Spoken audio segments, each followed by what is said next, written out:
VIH en español significa virus de inmunodeficiencia humana, el cual es clasificado como un retrovirus expandido principalmente en África Occidental. Sin embargo, hasta la fecha son millones de pacientes alrededor del mundo con la enfermedad, con y sin tratamiento. Por eso, en este video hablaremos acerca del origen, síntomas, expansión, duración, número de muertes, tratamiento, el contagio y la posición de la OMS que ha adoptado frente a la pandemia en la década de los 80 y frente a la enfermedad a lo largo del tiempo.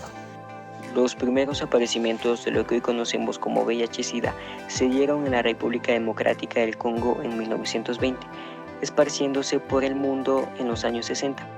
Su origen, según estudios actuales, revelan que el virus del VIH se generó en chimpancés de África Central, con primeros análisis del material genético en las heces del chimpancé. De esto, su extensión al mundo se generó por el crecimiento urbano y los cambios en el comercio sexual. Otras teorías conspirativas indican que este virus se generó a causa de un complot armamentístico, generando un accidente biológico durante la Guerra Fría.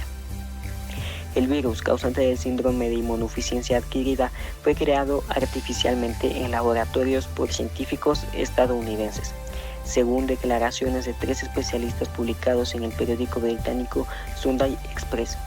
El Dr. John Sale del Reino Unido está totalmente convencido de que el virus del SIDA es fruto de la mano del hombre. Desde 1981, cuando fueron identificadas algunas manifestaciones del cuadro conocido actualmente como síndrome de inmunodeficiencia adquirida, SIDA, y se estableció el inicio de la pandemia, se estima han muerto 32,7 millones de personas a causa de enfermedades relacionadas con el SIDA. El pico más alto de contagio durante la pandemia fue en 1996, siendo el Sahara el lugar con mayor número de contagios. El VIH o virus de inmunodeficiencia humana es un retrovirus que afecta directamente al sistema inmunológico de quien la padece. Elimina sus defensas, tanto que el paciente es susceptible a cualquier bacteria o microorganismo que pueda causarle un daño, lo cual puede ser hasta incluso la causa de su muerte. En la actualidad existen tratamientos que controlen la enfermedad, mas no la cura. Este virus a la fecha se lo considera como descendencia directa del VIS, el virus de inmunodeficiencia en simios, el cual se adaptó y mutó dentro del ambiente humano, dando así origen a la pandemia en 1983. La primera indicación de que la pandemia podría ser causada por un agente infeccioso fue asociada inicialmente a las personas homosexuales. En la historia datan casos desde antes de los 80. El primer registro de la enfermedad data en 1959 en Europa y África, en el 68 en Norteamérica y el Congo, y finalmente se reportaban casos en 1976 en Noruega. A pesar de la existencia de la enfermedad, varias décadas antes de la pandemia, a mediados de los 70s, hombres con síntomas del virus fueron diagnosticados con un tipo de cáncer de piel llamado sarcoma Kaposi. Pero no es hasta que en 1981, en Nueva York, se denuncian 2 casos de este cáncer en 2 jóvenes homosexuales. Este hecho relacionó estrechamente a la enfermedad con este grupo de personas, siendo llamado en sus inicios como GRID, Gay Related Immune Disorder. Un año después del diagnóstico de pacientes no homosexuales y mujeres, dejó de ser relacionado con personas gay. El hecho de que hubieran sido homosexuales los primeros casos reportados de la enfermedad en los Estados Unidos, a pesar de que ya se habían identificado casos entre mujeres, niños y la población heterosexual, llevó a pensar que este estilo de vida homosexual se relacionaba directamente con la enfermedad. Es por eso que la primera denominación de esta se le da es gay cáncer o síndrome gay. También se le llamó peste rosa o peste gay. Posteriormente la rebautizaron como inmunodeficiencia relacionada a los homosexuales, GRID, Gay Related Immunodeficiency.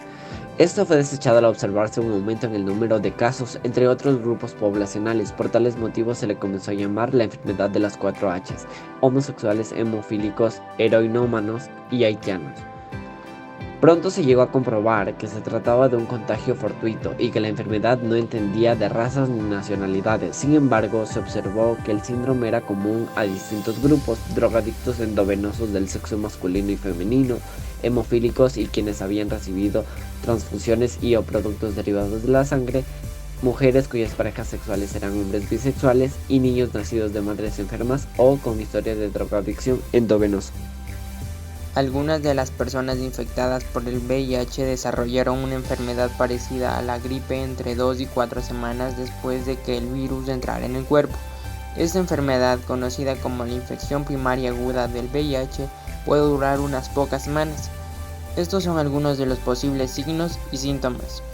Fiebre, dolor de cabeza, dolor muscular, dolor de garganta, ganglios linfáticos inflamados, diarrea, pérdida de peso, tos y sudores nocturnos.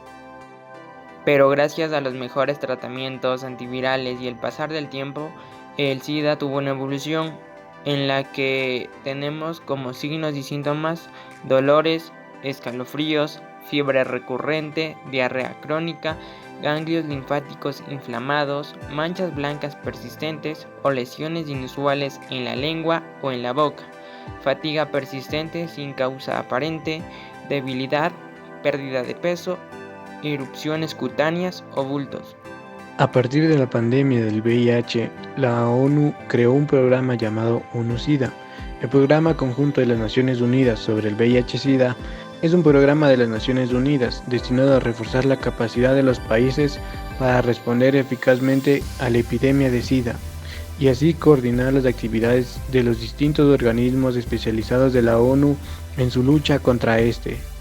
La dirección de ONU-SIDA se estableció en 1994 por una resolución del Consejo Económico y Social de las Naciones Unidas y finalmente fue fundada en el año de 1996 en Ginebra, Suiza. En el Programa Conjunto de las Naciones Unidas sobre el VIH-SIDA trabaja en colaboración con 10 organismos de la ONU, las cuales son Alto Comisionado de las Naciones Unidas para los Refugiados, Fondo de las Naciones Unidas para los Niños, Programa Mundial de los Alimentos, Programa de las Naciones Unidas para el Desarrollo, Fondo de la Población de las Naciones Unidas, Oficina de Drogas y Crimen de las Naciones Unidas, Entidad de la ONU para la Igualdad de Género y Empoderamiento de las Mujeres, Organización de las Naciones Unidas para la Educación, la Ciencia y la Cultura, Organización Mundial de la Salud y el Banco Mundial.